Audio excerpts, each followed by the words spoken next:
안녕하세요. 저는 40대의 평범한 여성이고 결혼한 지는 약 1년 정도 되었어요. 다들 평온한 추석 보내시길 바랍니다. 명절이 제 사연의 일부분에 해당되기에 또 모른 척 지나칠 수가 없어서 용기 내어 사연을 적어보려 해요.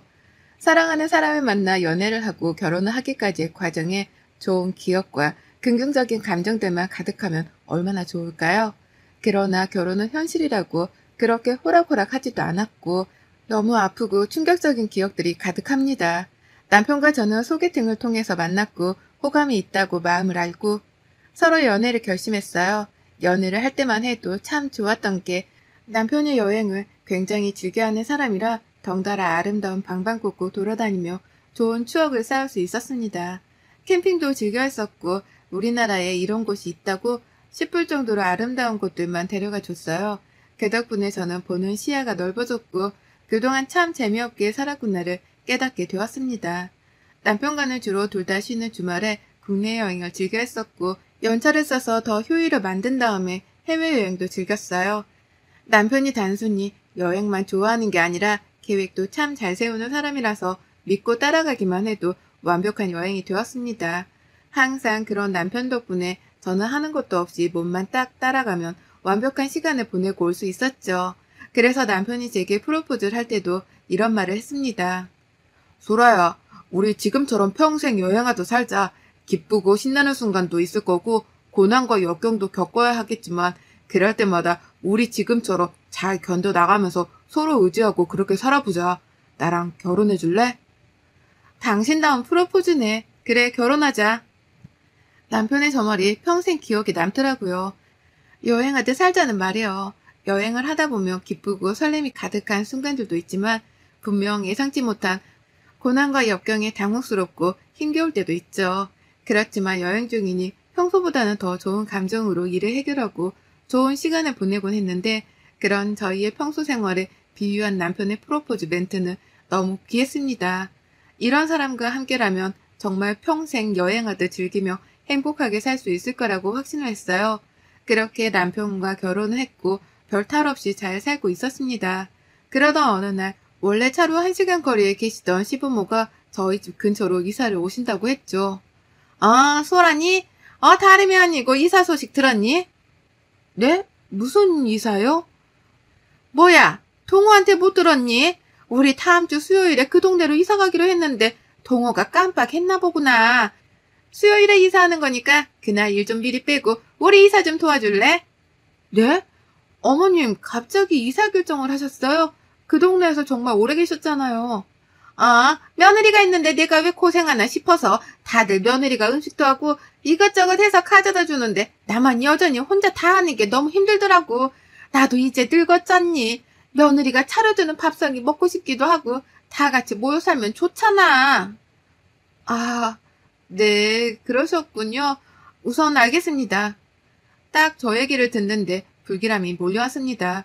그동안 딱히 시집살이라고는 하지 않으셨던 시모인데 어디서 무슨 말을 들은 건지 작정하고 시집살이를 시키겠다고 마치 선포하는 느낌이었죠. 당장 다음 주에 이사를 오신다는 이 사실을 저만 몰랐다는 게 황당하기도 해서 남편에게 바로 연락을 했습니다. 여보, 어머님 아버님 다음 주에 이사 오신다며? 그런 중대한 사실을 왜 나한테 말을 안 해줬어? 이사 도우라고 일도 빼라고 하시던데 미리 말을 해줬어야지. 아, 맞다. 내가 당신한테 말을 안 했구나. 미안. 요즘 일 때문에 정신이 하나도 없어서 깜빡했어. 이미 이사 오시기로 한 거라 뭐 지금 알아도 미리 알아도 달라지는 건 없잖아. 말이 그래? 나한테 뭘 하시는 줄 알아? 대놓고 며느리로 부려먹겠다는 말씀하시던데 이건 시집살이 선포도 아니고 당황스러워 나 지금. 에이, 말만 그렇게 하시는 거지. 안 그러셔. 엄마가 언제 당신한테 이래라 저래라 한 적 있어? 없잖아. 걱정 마. 너무 태평하게 말하는 거 아니야? 아무튼 앞으로는 이런 일 듣자마자 꼭 바로 말 좀 해줘. 남편은 뭔가 본인 일이 아니라서 그런지 본인의 엄마라서 그런 건지 제 말을 대수롭지 않게 듣더라고요. 전 그런 남편의 행동이 무척이나 마음에 들지 않고 불편했지만 당장 벌어진 일은 아무것도 없어서 섣불리 뭔가를 할 수가 없었습니다. 걱정에 앞서는 건 사실이었지만 그래도 잘 지내봐야지 하며 마음을 꾹꾹 눌렀어요. 불안한 마음으로 시모의 이사를 기다렸고 드디어 이사를 했습니다. 당일에는 남편과 제가 이사를 함께 도와드렸는데 지옥에 입성하는 줄 알았어요. 정말 너무할 정도로 저를 부려먹었고 남편과 저를 딱 차별하는 게 보였죠. 예, 소라야. 내 옷들 드레스룸에 넣어뒀으니까 깔별로 딱딱 정리 좀 해줄래? 제가요? 그게 양이 너무 많던데 그럼 이 사람이랑 제가 같이 드레스룸 정리할까요? 내가 소라 너한테 시켰지. 우리 동호한테 시켰니? 동호는 내가 따로 시킬 게 있으니까 넌 정리 좀 해. 그렇게 한참 동안 옷 지옥에 빠져서 힘겨운 시간을 보내고 있었습니다. 분명 처음에는 밖에서 정리하는 소리가 들렸는데 어느 순간 조용해졌고 어디선가 맛있는 냄새가 나더라고요. 제가 착각한 거라고 생각하기에는 냄새가 닫은 방문을 뚫고 들어와서 나가봤습니다. 시모는 먼지가 온 집안에 날릴 테니 드레스룸 창을 열고 문 닫고 정리하라고 했거든요. 제가 그 먼지를 다 먹는 건 신경 쓰지 않았던 거죠. 당신 뭐해? 정리 안 해? 그게 엄마가 이거 맛 좀 보라고 해서. 예, 정리 다 했어? 아직이요. 근데 왜 나와? 내가 분명 정리 다 하고 나오라고 했잖니. 그리고 먼지 날리니까 방문 열지 말라고 말했지? 왜 내 말을 다 무시하지? 그게 아니라 밖에서 맛있는 냄새가 나길래 제가 착각한 건가 하고 나와본 거예요. 오늘 한 끼도 안 먹어서 배고프거든요. 그렇지. 배고프겠다. 같이 먹자. 무슨 소리야. 이거 제대로 만든 것도 아니니까 조금만 참고 정리나 해. 정리를 빨리 해야 뭘 먹던가 하지. 정말 먹는 걸로 저러는 게 가장 유치하고 치사한 건데 시모는 귀엽고 단 한 입도 주지 않고 저를 다시 먼지 가득 쌓인 드레스룸으로 돌려보냈습니다. 황당했던 건 본인들이 식사를 하기 위해 대충 주방을 싹 다 치웠더라고요. 그리고 거기에 앉아서 한우를 먹고 있는데 딱 봐도 식사 중인데 잠깐 맛만 보는 거라며 저를 못 먹게 했습니다. 순간 너무 서럽고 내가 왜 이러고 있어야 하지? 라는 생각까지 들어서 너무 속상했어요. 그래도 이걸 다 정리해야 집에 갈 수 있다는 생각에 정말 이 악물고 정리했습니다. 옷도 얼마나 많은지 정리를 해도 끝이 없었어요. 그거에 스트레스를 받다가 그냥 꾹 참고 했습니다. 드디어 정리를 다 했고 나와보니 남편은 소파에서 자고 있고 시모는 그 밑 바닥에서 자고 있더군요. 저는 자고 있는 남편을 살짝 깨워서 집에 가자고 눈치를 줬습니다. 그런데 눈치 없는 남편은 큰 소리로 말했어요. 정리 다 했어? 고생했지. 잠깐 쉰다는 게 깜빡 잠들었네. 벌써 저녁 시간인데 엄마네서 먹고 가자. 집 가서 밥하기 귀찮지? 아니, 그냥 집으로. 아유, 뭘 집에 가서 먹어. 그냥 여기서 먹지. 얼른 밥하게. 소라, 너 주방 좀 치워라. 주방이요? 그래. 아까 그 잠깐 맛보느라 이것저것 꺼냈는데 못 치웠어. 허리가 아파서 그걸 얼른 치워야 밥을 먹지. 우리가 먹은 거? 그거 내가 얼른 치울게, 엄마. 에이, 무슨 소리야. 너 키우면서 언제 엄마가 주방일 하게 뒀어? 그런 거는 여자들이 다 알아서 할 일이니까 너는 잠자코 있어. 너 아직도 안 치우고 뭐하니? 그렇게 몸이 무거워서 뭘 해먹고 살 수나 있겠어? 저 여태 옷 정리하느라 허리 한번 제대로 펴지도 못했고 앉아서 쉬지도 못했어요. 어머님, 심지어 지금 저녁 시간인데 밥 한 숟갈 떠보지도 못했고요. 그런데 어머님이랑 이 사람이 한우 구워 먹은 것까지 제가 치워야 해요? 그거 좀 같이 먹자고 했더니 질색팔색 하시더니 왜? 치울 때는 또 저를 찾으세요? 죄송하지만 저 못하겠고 집에 가서 쉴게요. 저도 내일 출근하려면 좀 쉬는 게 맞지 않나요? 뭐야? 누가 들으면 내가 너 부려먹은 줄 알겠다. 얘가 아주 사람을 참네. 너도 도와주겠다고 와놓고는 왜 딴소리야? 집에 가서 먹든 말든 알아서 해라. 네, 부려먹으신 거 맞고요. 저는 집에 갑니다.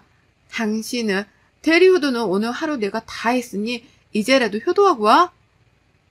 여보, 소라야. 그렇게 가면 어떡해. 놔. 시끄러 진짜. 양심이 있냐?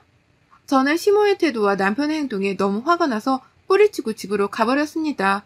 아무리 이해를 해보려고 해도 도무지 이해할 수가 없었어요. 그리고 행동이 과했던 것도 사실이었죠. 그날 집으로 돌아와서 너무 배가 고파 라면을 끓여서 먹는데 왜 이렇게 서럽던지 울컥하더군요. 그리고 결심했습니다. 앞으로 이런 식으로 저를 괴롭힐 시모에게 절대 지지 않겠다고 말이죠.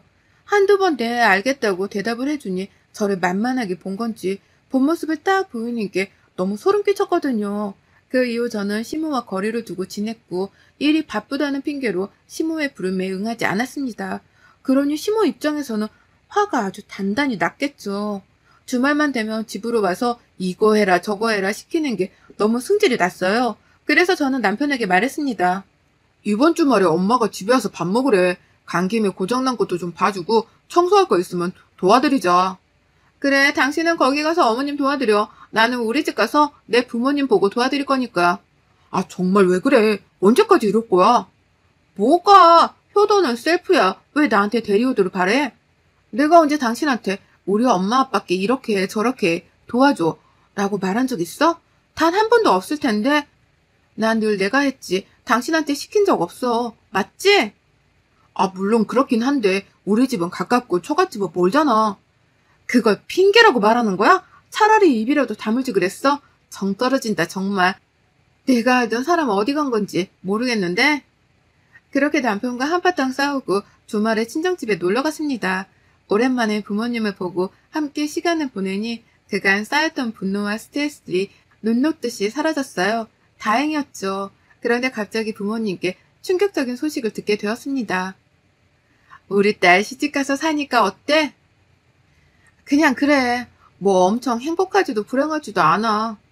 어머머, 신혼인데 벌써 그런 소리가 나오면 어째? 아참, 엄마랑 아빠 이사하려고 해. 원래 고민 중이라 신경 쓸까봐 굳이 말 안 했는데 거의 확정이라서 말해. 이사? 갑자기 어디로? 부산으로 가려고. 이제 딸 시집도 보냈고 여기서 너무 오래 살아서 지겹기도 하고 더 늙기 전에 고향 가서 친구들도 보고 그렇게 살고 싶어서. 아, 정말?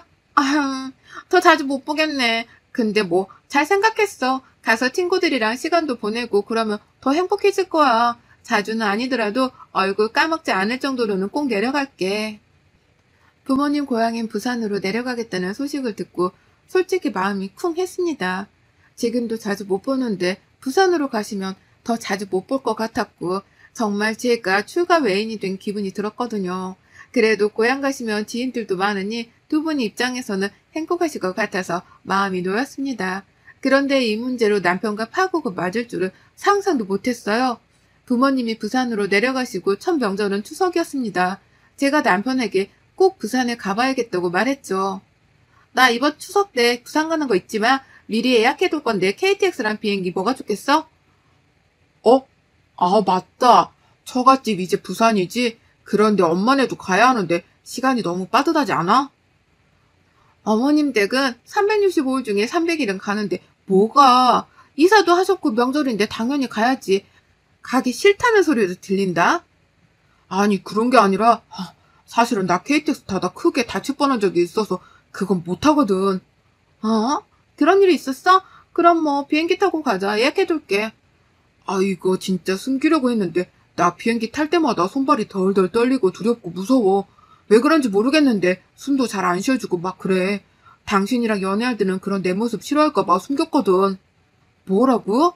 우리가 비행기를 몇 번 탔는데 갑자기 그게 무슨 소리야? 타자마자 기절하던 사람이. 그게 자는 척 연기를 한 거였어. 내가 두려워하는 게 들킬까 봐. 어쩌지? 그래도 가긴 해야 하니까 내가 약을 먹던가 해볼까? 근데 몸에 안 좋다고 해서 걱정이네. 우리 애기도 낳아야 하잖아. 아니, 대체 이게 무슨 소리야? 그럼 KTX도 못 타고 비행기도 못 타겠다는 거야? 너무 당황스럽네? 그럼 뭐 차 타고 가자. 여보, 무슨 소리야? 차 타고 부산을 어떻게 가? 가다가 죽어 힘들어서. 그건 너무 비효율적인 일이야. 버스도 똑같고. 아니, 그럼 우리 집에 가지 말자는 소리야? 이번만 어떻게 잘 말씀드려봐. 내가 고쳐볼게. 노력해볼게.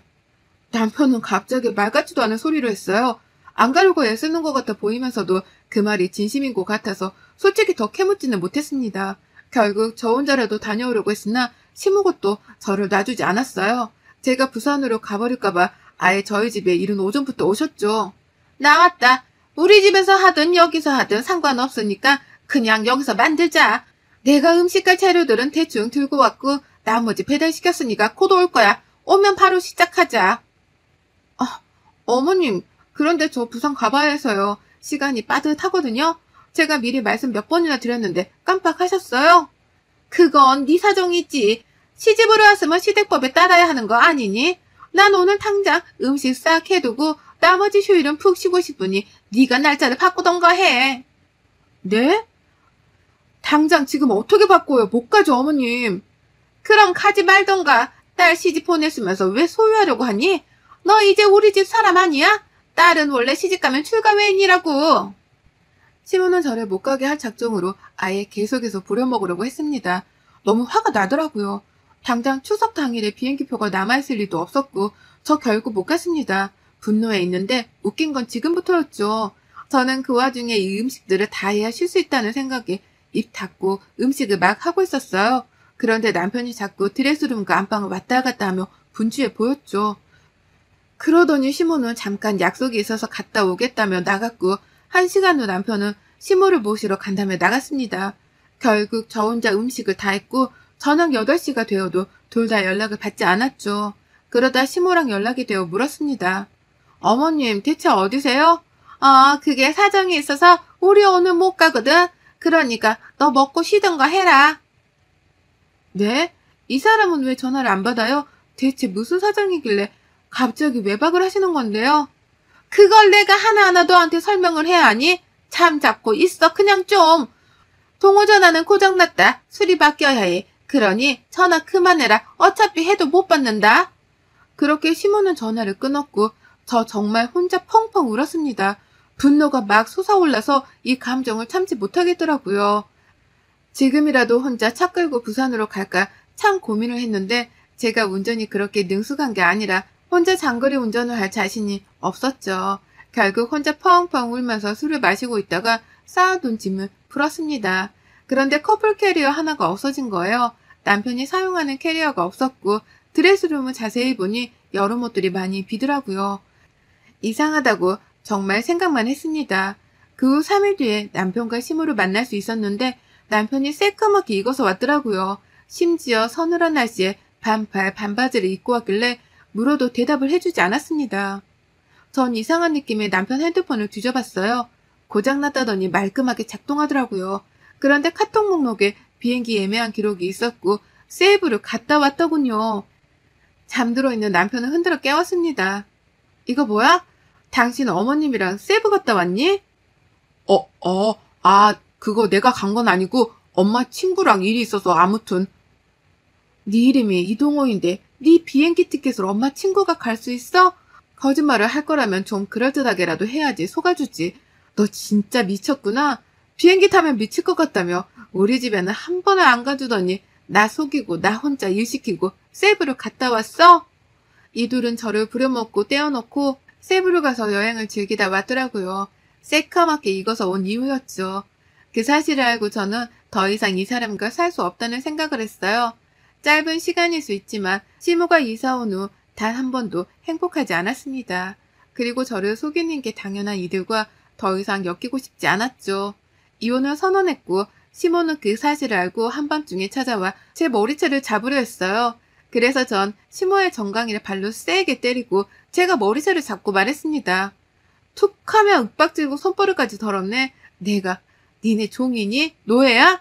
남의 집 귀한 딸을 네가 뭔데 부려먹어. 안 그래도 없는 머리털 내가 다 뽑아주고 이혼할게. 그러게 적당히 하지. 사람은 왜 그거를 몰아가기를. 어머머머, 얘 미쳤나봐. 동호야, 아들. 당신 진짜 왜 그래? 미쳤어? 기다려. 다음은 네 차례니까. 네 머리털도 다 뽑아줄게 내가. 이혼 후 저도 다 정리하고 부산으로 내려왔습니다. 그곳이 부모님 고향이라 지인이 많기도 하지만 제 지인들도 꽤 있거든요. 마음이 적적하고 힘들 때 늘 위로받던 곳이 제게도 부산이라 부모님 곁에서 함께 다친 마음을 치유하고 있습니다. 남편과 시모는 어떻게 지내는지 소식조차 몰라요. 혼인기간이 짧았고 합의혼을 했던 터라 서로 따질 것도 없이 깔끔하고 아주 신속하게 이혼을 할 수 있었습니다. 어쩌다 저런 집에 시집을 갔을까 후회스럽지만 제가 자꾸 후회만 하면 마음이 더 지옥이라 그러지 않고 싶었어요. 그래서 후회는 이제 그만하고 앞으로의 제 삶을 제대로 살아보려고 합니다. 긴 사연 읽어주셔서 감사하고 여러분의 추석은 행복하셨나요? 부디 행복하셨길 바라며 마무리하겠습니다. 감사합니다.